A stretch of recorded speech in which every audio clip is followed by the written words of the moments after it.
मैं राज पांडे, आप देख रहे हैं आरसीएम टुडे। आइए जान लेते हैं अभी की बड़ी खबर, मुख्य समाचार के बारे में। अभी की लेटेस्ट अपडेट के बारे में बात करेंगे, पूरी खबर विस्तार से देंगे। सच को सच कहेंगे, झूठ को झूठ कहेंगे, न पक्ष न विपक्ष, वनली निष्पक्ष। आज की इस वीडियो में आपको 15 बड़ी खबरों के बारे में जानकारी मिलेगी। आपको मालूम होगा कि इस चैनल के माध्यम से जो भी जानकारी आपको दी जाती है सही और सटीक दी जाती है। विभिन्न समाचार पत्रों में जो भी खबर आता है उसका निचोड़ आपको बताया जाता है। यूपी, बिहार, राजस्थान, नई दिल्ली सहित इत्यादि राज्यों की खबरें कलेक्ट की गई हैं। वीडियो देखेंगे आप सब समझ जाएंगे। भर्ती परीक्षाओं से संबंधित जानकारी है, नई भर्तियों से संबंधित जानकारी है, राजनीतिक मुद्दा है, बेरोजगारी का मुद्दा है, इत्यादि मुद्दा है जो इस वीडियो में देखने को मिलेगा। और हर एक मुद्दे को उठाने का मैं प्रयास करता हूं जिससे आपको आपका हक मिल सके। तो वीडियो को अंत तक देखिएगा, स्किप मत करिएगा। वीडियो को लाइक शेयर करना मत भूलिएगा। अगर आप इसी प्रकार की ऑथेंटिक जानकारी चाहते हैं तो चैनल को सब्सक्राइब करें, बेल आइकन दबाएं, ऑल पर सिलेक्ट करें। पहली खबर है नर्सिंग कॉलेजों को लेकर। नर्सिंग कॉलेजों में संविदा पर रखे जाएंगे प्राचार्य व शिक्षक।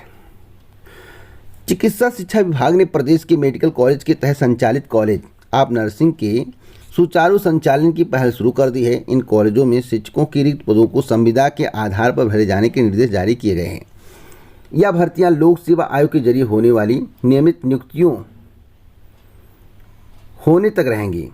फिलहाल मेरा एक सवाल है कि परमानेंट भर्तियां क्यों नहीं की जाती हैं, आउटसोर्सिंग पर भर्तियां क्यों की जाती हैं? कहीं ऐसा तो नहीं जहां पर 1 लाख सैलरी देनी है, अगर 50,000 में काम हो जाए तो ऐसा ही किया जाए? क्या सरकार इस विषय पर सोच रही है? जब भी भर्ती हो, परमानेंट भर्ती हो, जिससे जो भी व्यवस्थाएं सुचारू रूप से चल सकें और काम करने में मन लगे। संविदा का क्या भरोसा, कब तक रहेंगे कब तक नहीं रहेंगे? बात समझ रहे हैं? क्योंकि 11 महीने का एग्रीमेंट होता है। सरकार क्या एक्शन ले और डॉक्टर किस तरह से वर्क करे या सोचने का विषय है। शिक्षक किस तरह से वर्क करें या सोचने का विषय है। किस तरह से भर्ती की जाएगी इस पर भी बात कर लेते हैं। प्रिंसिपल और वाइस प्रिंसिपल की नियुक्ति साक्षात्कार से होगी। एसोसिएट और असिस्टेंट प्रोफेसरों को लिखित परीक्षा में प्रतिभाग करना पड़ेगा, उसी के आधार पर उनकी नियुक्ति की जाएगी।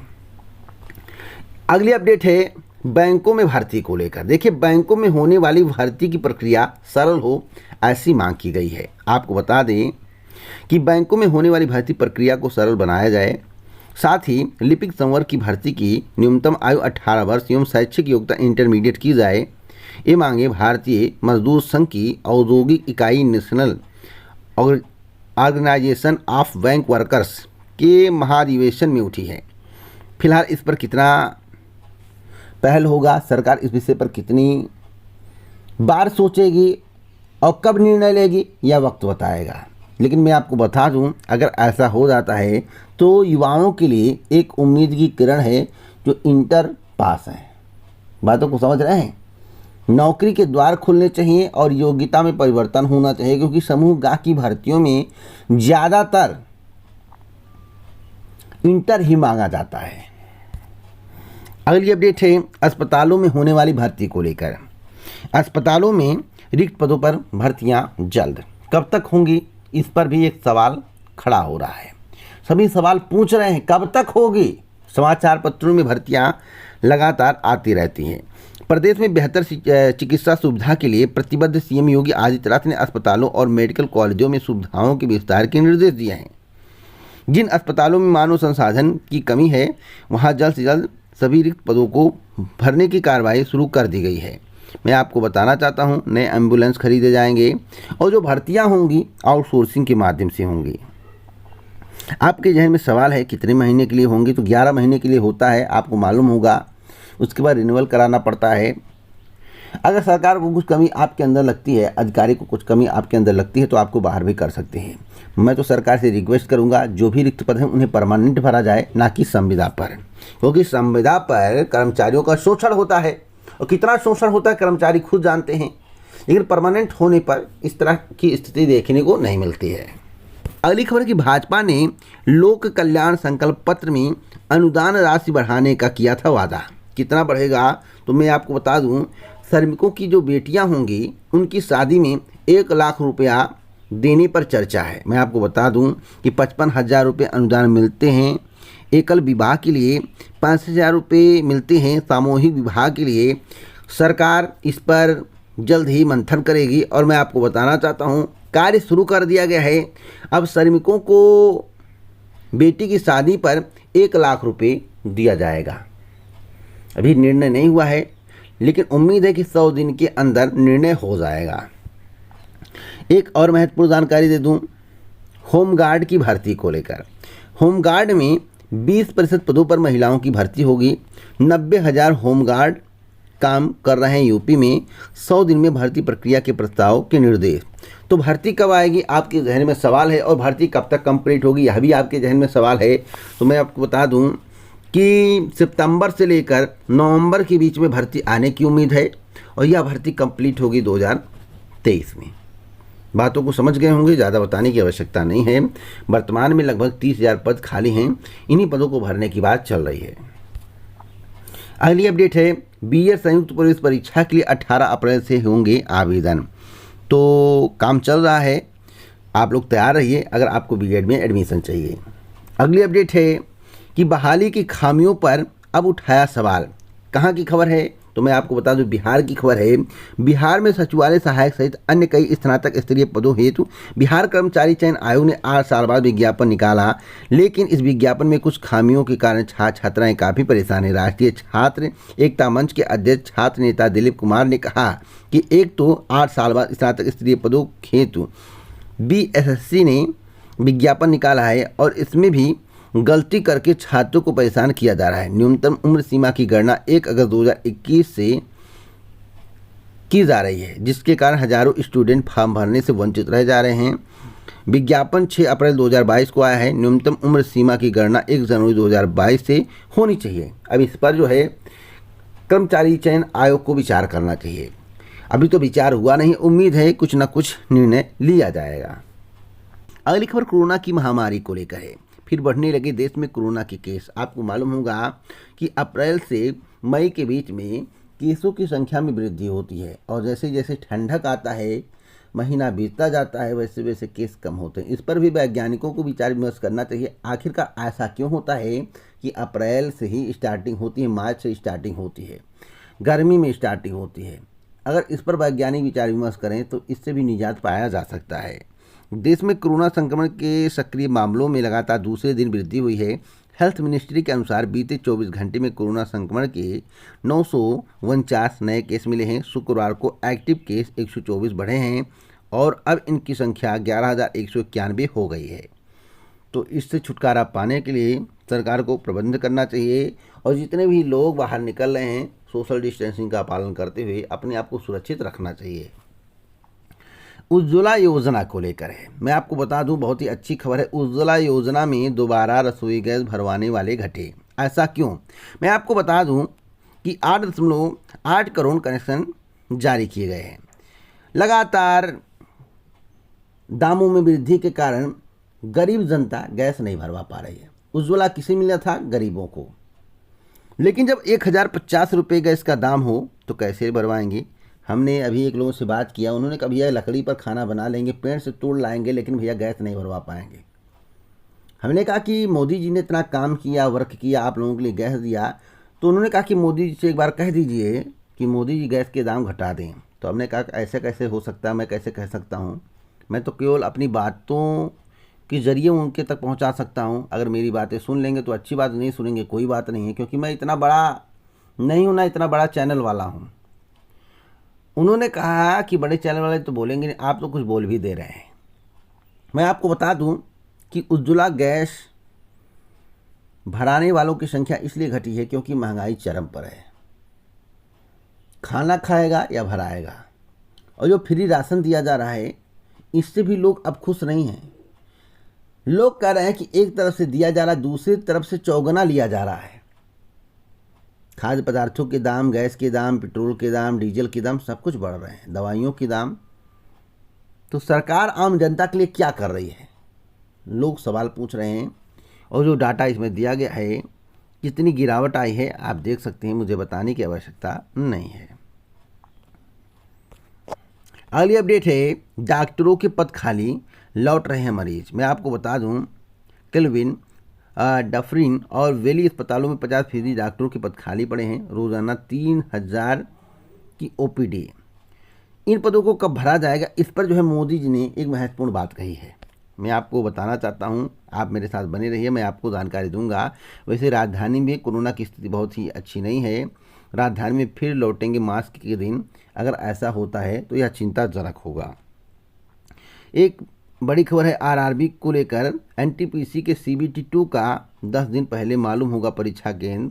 आज के समाचार पत्रों में बताया गया है। कई समाचार पत्रों में 4 दिन का जिक्र किया गया है, कई समाचार पत्रों में 10 दिन का जिक्र किया गया है, जो मैं आपको दिखा रहा हूं। या अमर उजाला की खबर है और 10 दिन का जिक्र किया गया है। परीक्षा की मांग के अनुरूप पिछले दिनों संशोधित रिजल्ट जारी किया गया था।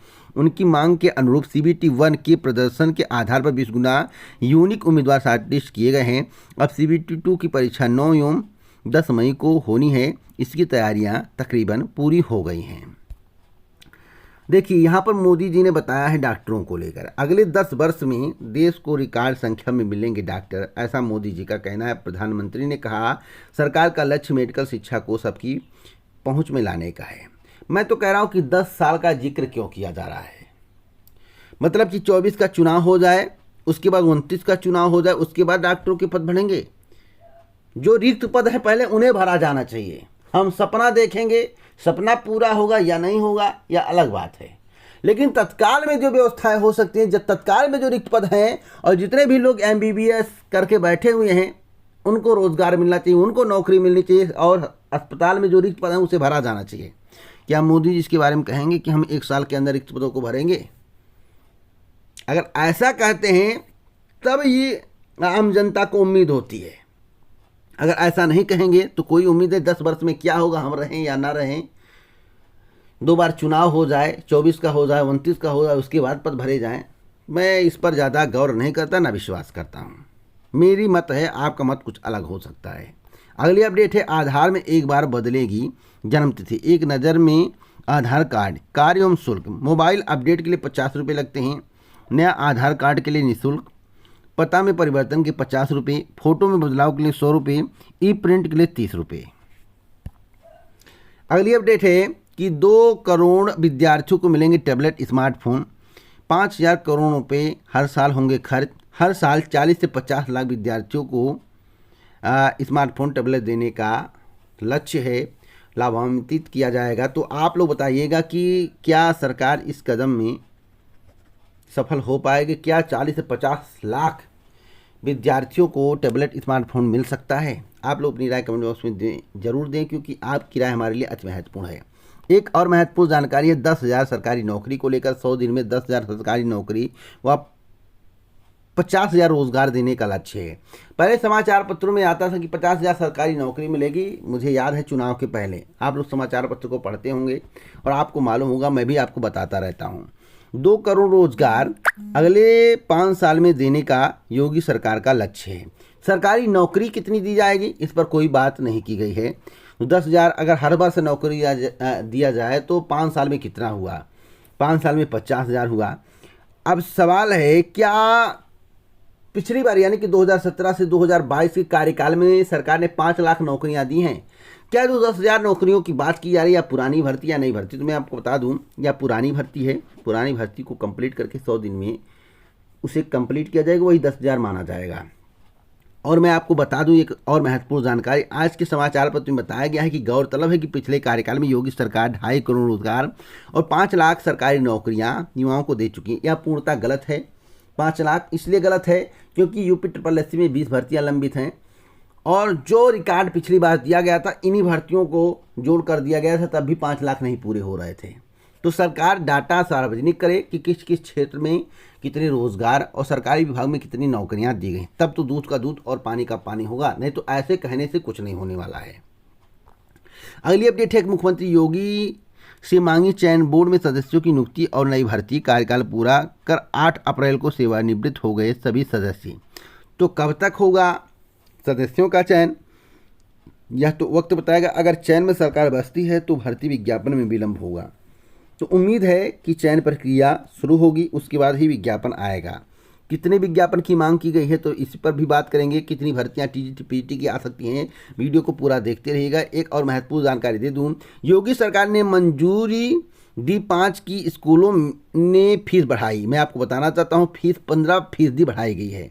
सिर्फ 5% बढ़ाने की अनुमति थी और बढ़ा दिए 15%। कहीं कहीं 30% बढ़ाया गया, समाचार पत्र में आया था, जिसके संबंध में हमने आपको जानकारी दी थी। खुलेआम हो रहा है शासनादेश का उल्लंघन, क्या सरकार इस पर कार्रवाई करेगी? सबसे अहम है, तो देखना होगा कि सरकार इस पर बुलडोजर चलाती है या नहीं, क्योंकि सरकार बुलडोजर चलाने में माहिर। बुलडोजर देखे लगातार चल रहा है और सभी के अंदर डर है कि गलत करेंगे तो बुलडोजर चलेगा। तो क्या जो 5% जगह 15% फीस बढ़ाई गई है, क्या इन पर बुलडोजर चलेगा या नहीं, कमेंट बॉक्स में ज़रूर बताइएगा।